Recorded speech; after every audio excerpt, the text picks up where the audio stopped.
Boa noite. Sejam bem-vindos. Então vamos agradecer o Senhor, porque por ter trazido nós aqui, agradecer porque estão presentes, acreditamos, pelo menos eu que venho mais, né, alguém entre nós aqui. Hoje é a ceia, o dia da ceia. Que Deus nos abençoe, que nós possamos sair com a nossa alma alimentada da palavra de Deus, e pedir-me favor dos hinos e aqueles que estão trabalhando, aqueles que não puderam vir, e família de nossos filhos também, onde estão todos neste momento, e que Deus protege tudo, e todos os nossos parentes, e os irmãos, né? Parentes dos irmãos, o povo dessa cidade também, que Deus guarde tudo. Oremos. Grandioso Deus e Pai de nosso Senhor Jesus Cristo, queremos te agradecer, Senhor, por mais este momento que Tu nos está dando agora. Pai Santo, pedimos em favor deste ato, do culto, depois da ceia, depois da mensagem, pedimos em favor da mensagem e dos hinos. Pedimos em favor de cada um de nós que estamos aqui, e a nossa família onde estão neste momento. E pedimos em favor de toda a população, do Teu povo, dos que ainda não são Teu povo, que são criaturas, e que Tu, Pai, continua abençoando a todos de acordo com o Teu propósito. Pedimos em favor dos governantes da nação, dos estados, dos municípios. E pedimos também àqueles que estão trabalhando, pedimos os que estão nos hospitais, os enfermos, e alguns entre nós também, Pai, que inclusive eu com esse pequeno resfriado aí, me livra disso, se for da Tua vontade, que possa melhorar. Por Jesus Cristo pedimos e agradecemos, com o perdão de nossos pecados. Amém. Vamos louvar o Senhor.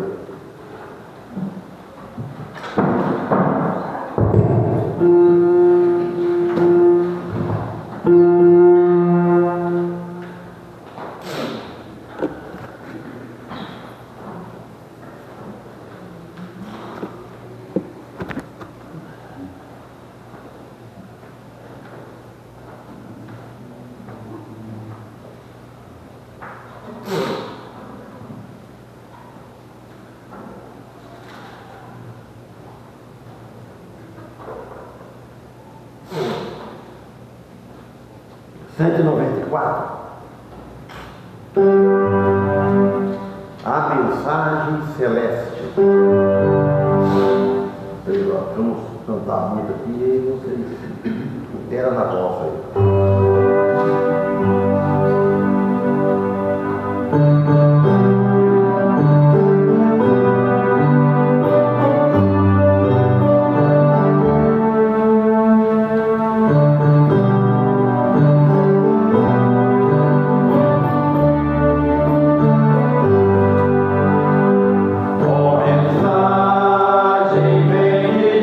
Vem de Deus, que Jesus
7:12.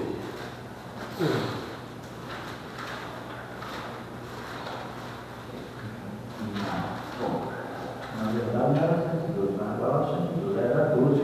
Era 112. Bom, 7:12 é alto. E o 12, viu, pastor? Talvez eu não cante ele também, não, mas. 112? Não, 12. Ah, 12. A primeira falou 112. Vamos ver. Vamos ver.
maior. Aí pode.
Temos visitado aqueles que foram juntos, fizeram oração chamada igreja, os irmãos que não encontram aqui, não encontram cada um, conforme as necessidades de cada um, que estão trabalhando, que estão viajando, que estão enfermos, e aqui cada família é representada, e o pastor, na direção do trabalho, tudo isso em nome do nosso Senhor e Salvador Jesus Cristo, condenando nossos pecados.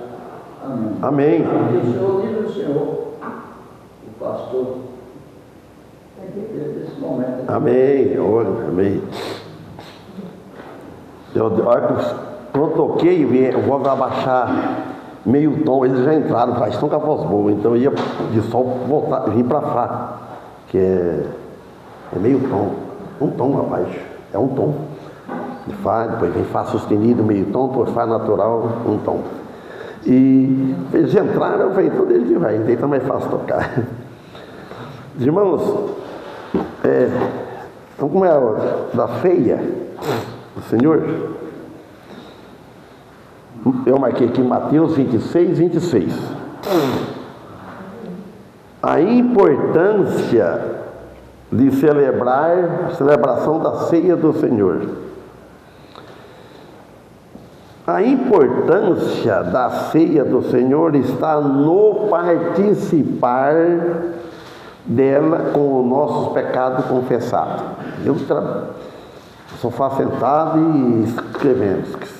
Lembro na hora, se for deixar na hora de pregar aqui, eu esqueço, então eu já escrevo. Estou tentando no tablet. Então, a importância, nós participamos, não é confessar de boca, se tiver pecado contra a igreja, contra irmãos, antes de participar da ceia, porque Jesus disse isso, né? Devemos confessar pecado, mas não espera por esse momento. Eu creio que os irmãos não esperam e confessa antes, né? Com Deus confessa antes, e com o irmão deu oportunidade, chega nele, confessa, pede perdão. Eu já tenho pedido perdão até por telefone, deu para encontrar até com pessoa irmão de longe, assim, irmão da carne mesmo. Acontece qualquer coisa assim, então pede perdão, né? E irmão em Cristo, então essa é participar dela com a consciência tranquila, com a consciência livre, não assim. E não é somente na ceia, nos cultos, né? A vida nossa é uma vida de confissão. Para você viver uma vida, ter paz com Deus, viver uma vida alegre, você não tem nenhuma raiz de amargura, não está sentido com ninguém, com nenhum irmão, não está magoado com a igreja, não está magoado, não carregar aquilo. Você sabe que a mágoa, o não perdoar, aquilo rói por dentro da pessoa. A pessoa que tem pessoa que guarda uma ira assim, sabe, não perdoa, não tira de jeito nenhum, atrasa a vida dela, fica doente. Então, aqui também, no comer a ceia do Senhor, com mau sentimento, com ira no coração, não é bom. Primeiro, ofende a Deus, e depois ofende a Ele próprio.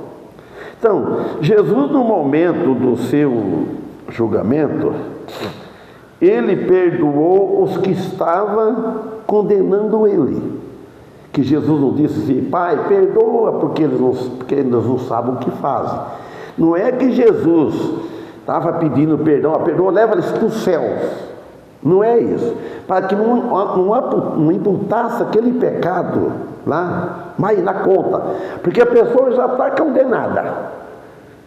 Que nem alguém falou esse dia para uma pessoa: não, que tanto pecado que você fez que você está sofrendo desse jeito, né? Está desse jeito.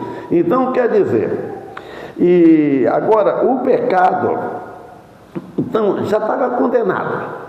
Então ele pediu: Pai, não perdoa eles, não sabe o que faz. Pai, não carregar mais. Então, e Jesus, Ele não odiou. Ele podia rogar assim, o que estava fazendo para ele: Pai, acrescenta o grau do fogo do inferno nesses aí, ó, sei quantas vezes mais. Jesus tinha o direito, mas Jesus não usou do seu direito. Ele esvaziou da sua glória. Ele tinha o direito, mas ele não usou da liberdade que tinha, do direito dele, assim. Agora, uma coisa assim, levar para o céu de jeito nenhum. Ele não leva ninguém para o céu sem arrepender dos pecados. Agora, recordação.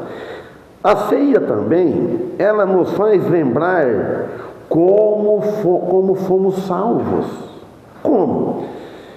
E no comer do pão e no beber do cálice, relembramos a morte do Senhor. Devemos aprender isso. Não aprendemos, mas não devemos relaxar nisso. Sempre com aquele pensamento assim, mesma coisa que Jesus, ele fez a ceia assim, celebrou aquilo, mostrando, ele falou: isso simboliza, é figura. O pão não transforma no corpo de Cristo, e nem o fruto da vide, o suco de uva, também não. Isso é um símbolo. Símbolo é símbolo. Então, não é fazer isso, ele falou: faz isso em memória de mim, em memória dele. Então, isso. Então, para comer também, relembramos que Jesus deu a sua vida por nós, por nossos pecados. Por que Jesus morreu na cruz? Para deixar assim, só para cumprir, mostrar? Não, ele morreu para pagar a nossa dívida, os nossos pecados. E está pago. Está pago de toda a humanidade toda, e aqueles que vão nascer ainda, o que vier. Mas está pago. Mas para receber esse pagamento, tem que aceitar ele. Ele pagou, mas só que se não aceitar ele na vida, não é estar na igreja, não é só está na igreja ou qualquer lugar que seja. Não, é estar em Cristo. Então ele disse aqui no versículo 26: e quando comiam, Jesus tomou o pão e, abençoando-o, o partiu e o deu aos seus discípulos e disse: tomai, comei, isto é o meu corpo. Então entendemos, ele explicou, esse é o meu corpo, é um símbolo.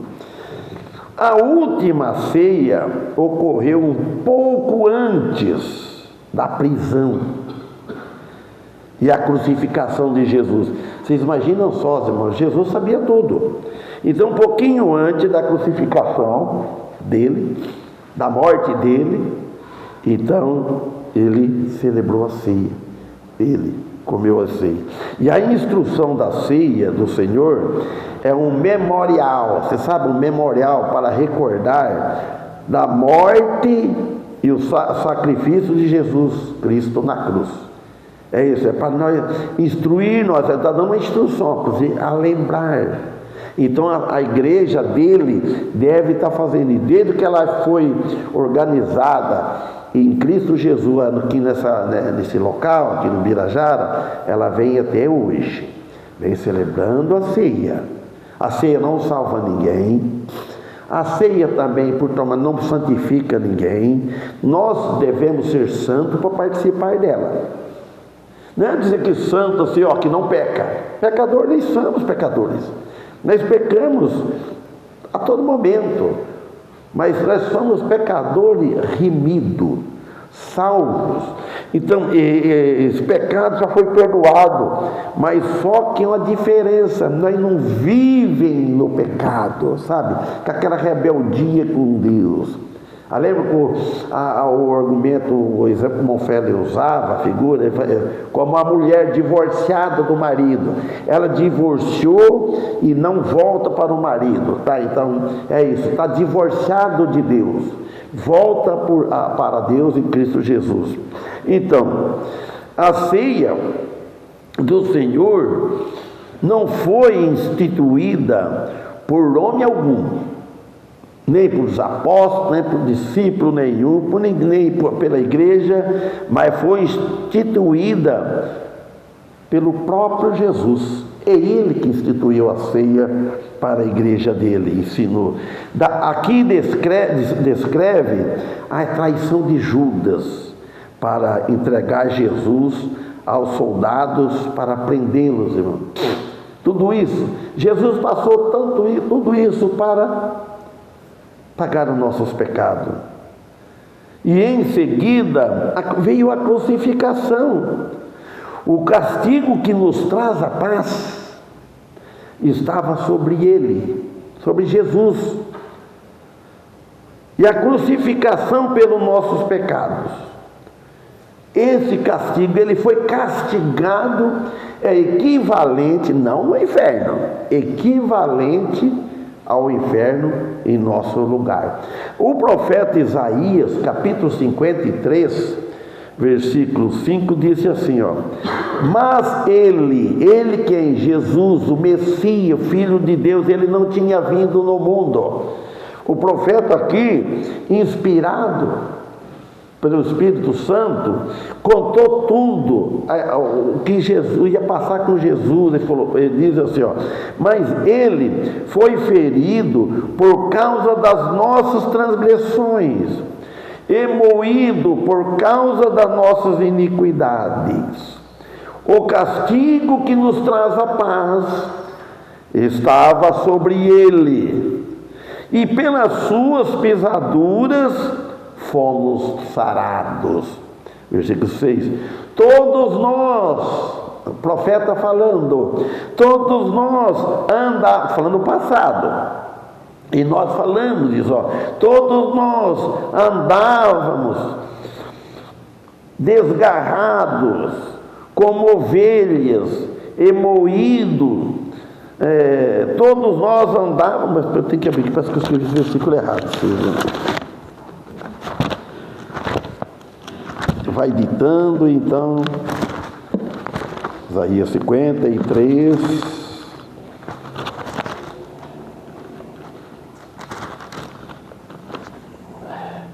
6.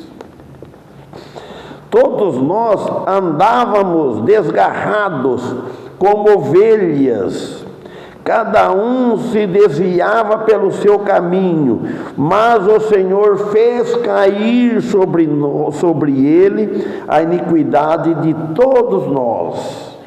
Então, quer dizer, todos nós, o profeta diz, andávamos, passando, desgarrados como ovelhas, desgarrados como ovelha, separado, perdido, cada um desviava pelo seu caminho, cada um sempre desviando cada vez mais, né? Estava desviado de Deus, desviado do Senhor, cada pelo seu caminho, mas o Senhor fez cair sobre ele, o Messias, o Filho, a iniquidade de nós todos. 7. Ele foi oprimido e afligido, mas não abriu a sua boca. Olha, ele foi oprimido, afligido. Isaías contando Jesus 800 anos antes de Jesus vir. Não abriu a sua boca, como um cordeiro foi levado ao matadouro, e como a ovelha muda perante os seus tosqueadores, assim ele não abriu a sua boca. Viu só? Falando de Jesus, os irmãos e amigos, parentes, morte cruel que Jesus teve que passar aqui na terra, aqui neste mundo que Ele mesmo criou.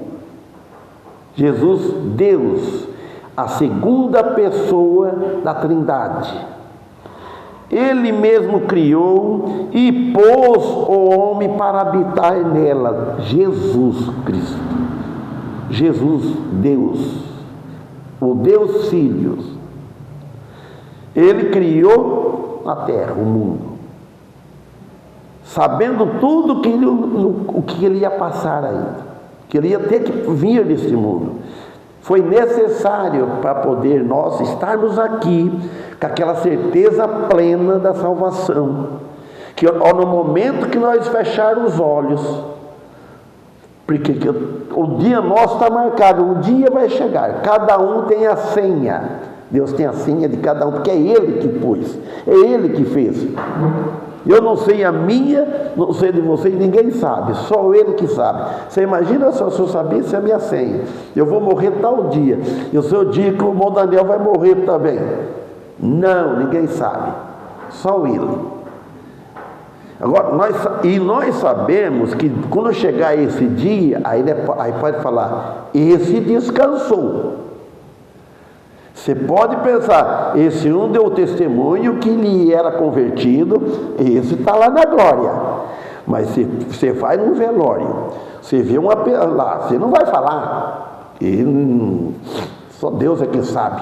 E se ele se converteu ele já ouviu falar o evangelho, antes da morte ele pediu perdão a Deus, aceitou, que no ladrão da cruz.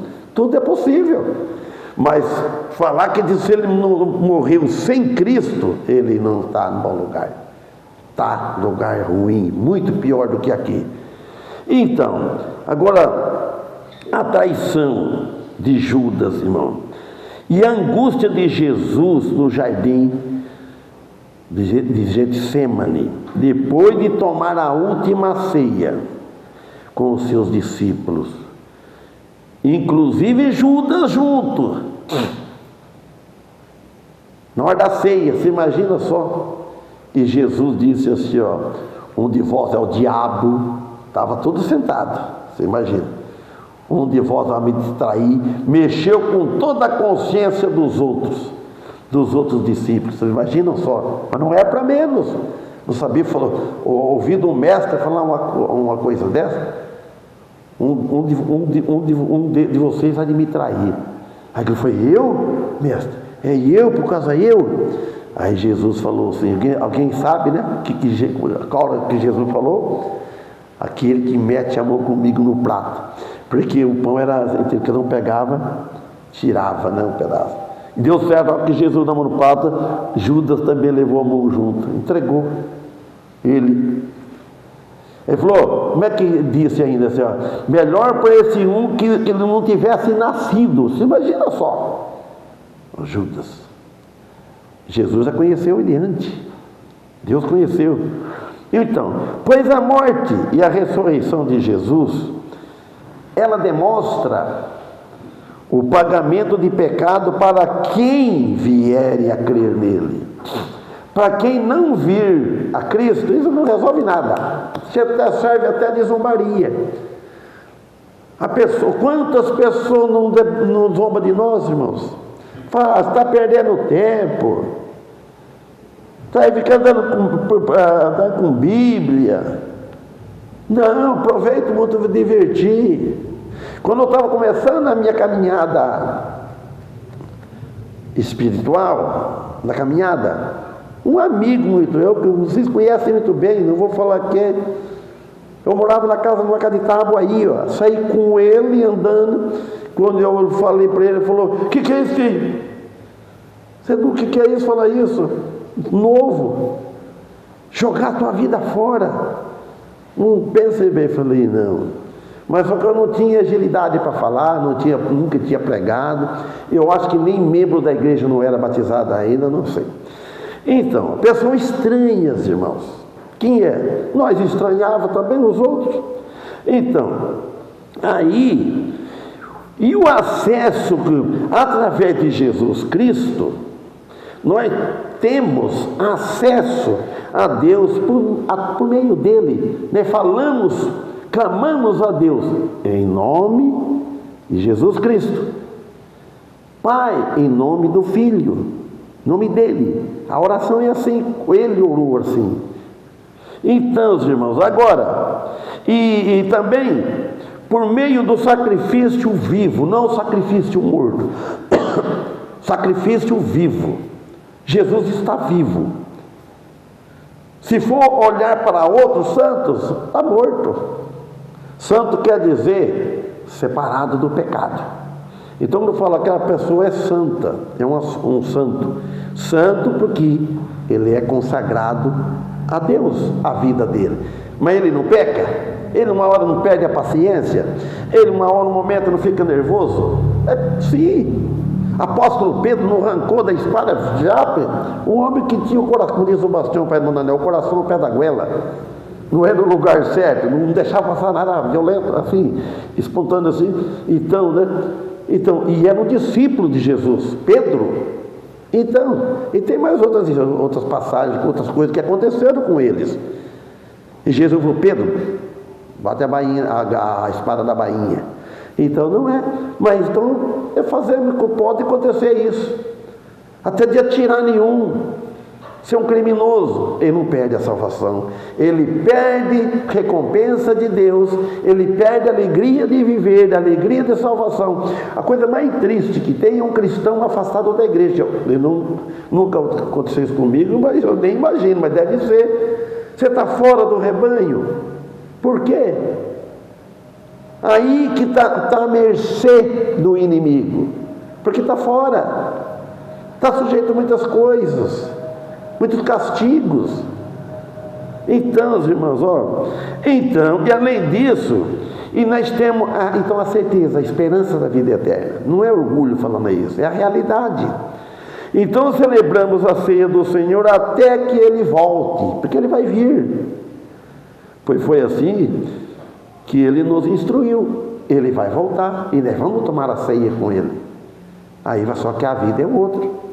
Está em 1 Coríntios capítulo 10, versículo 16, diz assim, acaso o cálice da bênção que abençoamos não é comunhão do sangue de Cristo?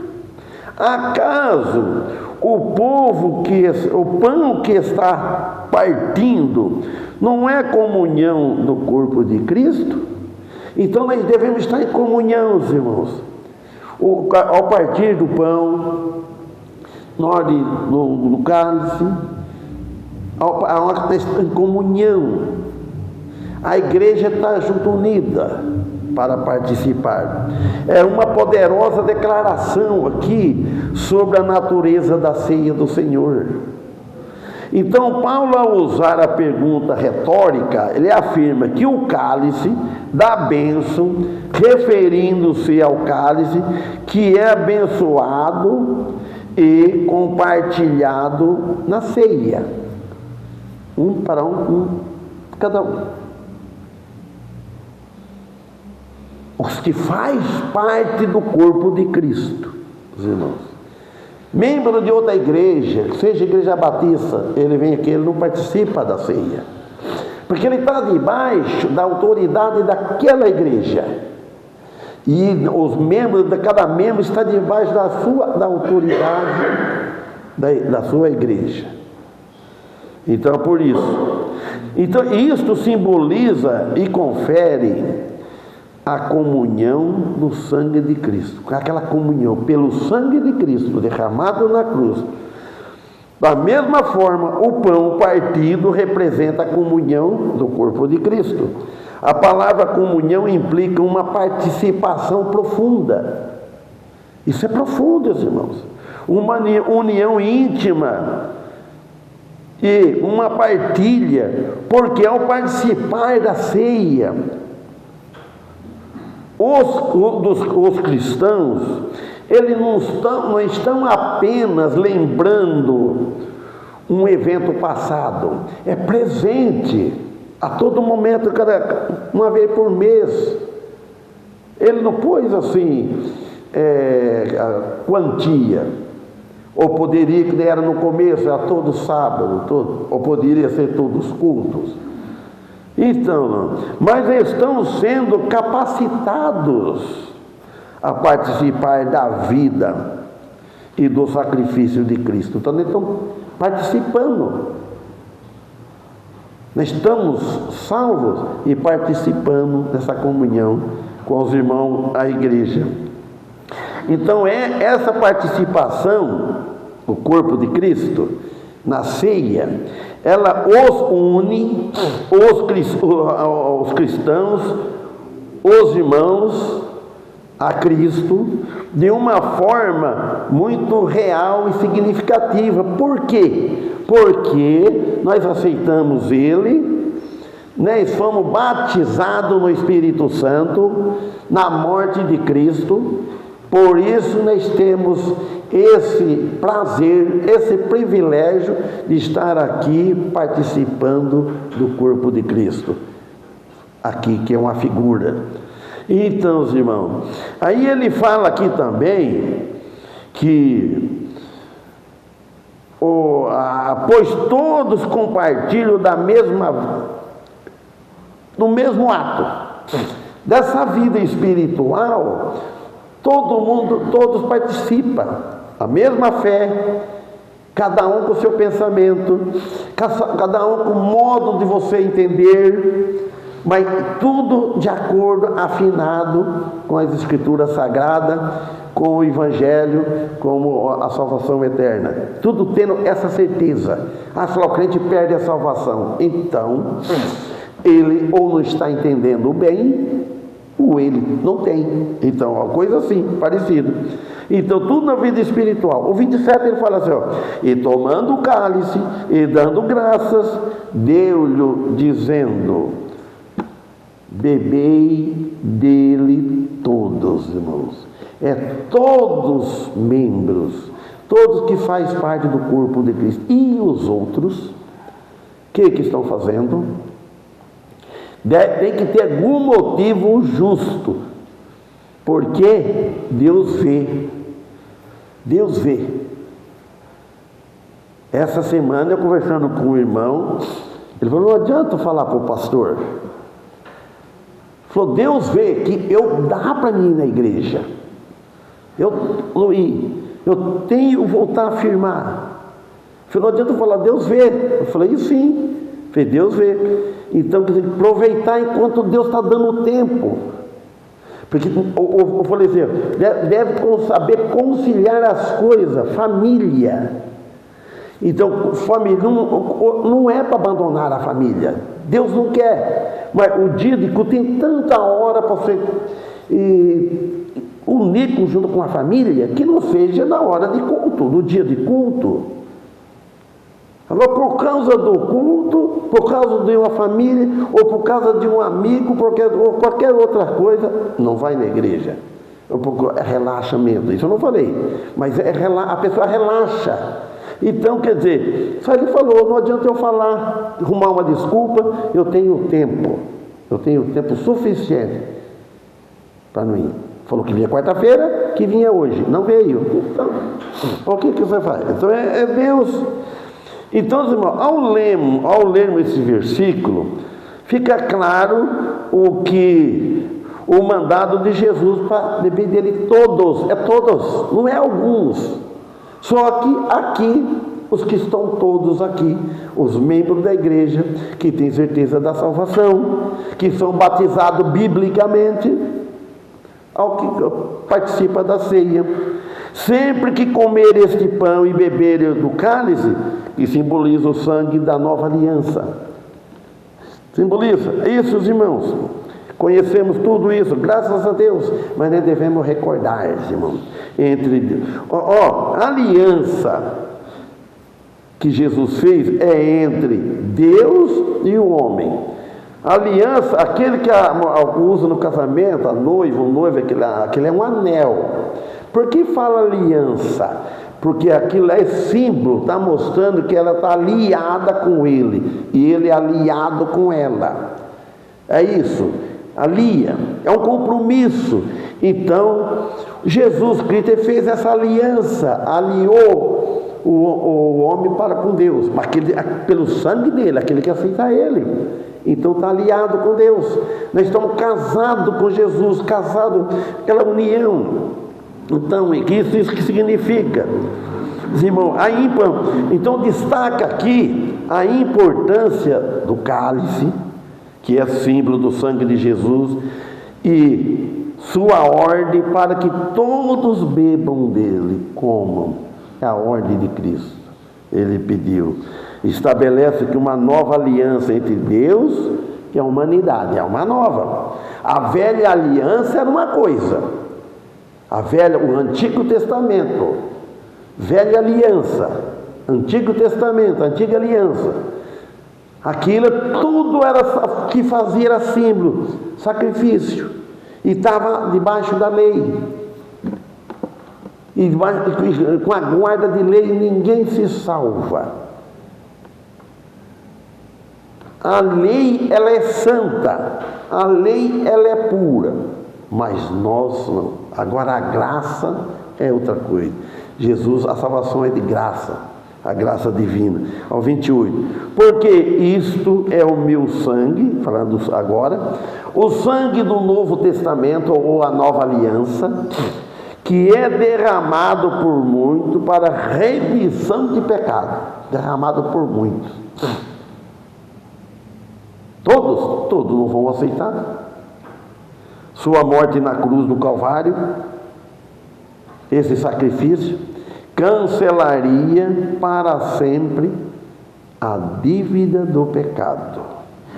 Eu vou parar aqui, porque este é o meu corpo, este é o meu sangue, o sangue do Novo Testamento, que é derramado por muitos para a remissão do pecado. Irmão Paulo pode se preparar. E então aqui nós vemos que essa aliança, essa foi inaugurada, consagrada, inaugurou e consagrou com o sangue do Filho de Deus, o Cordeiro Imaculado. Ao lermos este versículo, fica claro os mandamentos de Jesus, os ensinamentos de Jesus. Bebam sempre, e comerem este pão, e beberem do cálice. É o sangue da nova aliança entre Deus e o homem, por meio de Jesus Cristo. Sempre Jesus no meio. Então, agora vou ler mais um versículo de 1 Coríntios 11, 23. 29. E digo-vos que, desde agora, não beberei deste fruto da vida até aquele dia que eu beba novo convosco no reino de meu Pai. Amém? Então Jesus falou: de agora não vou beber mais com vocês, só aquele dia, no dia que ele voltar. Amém? Eu vou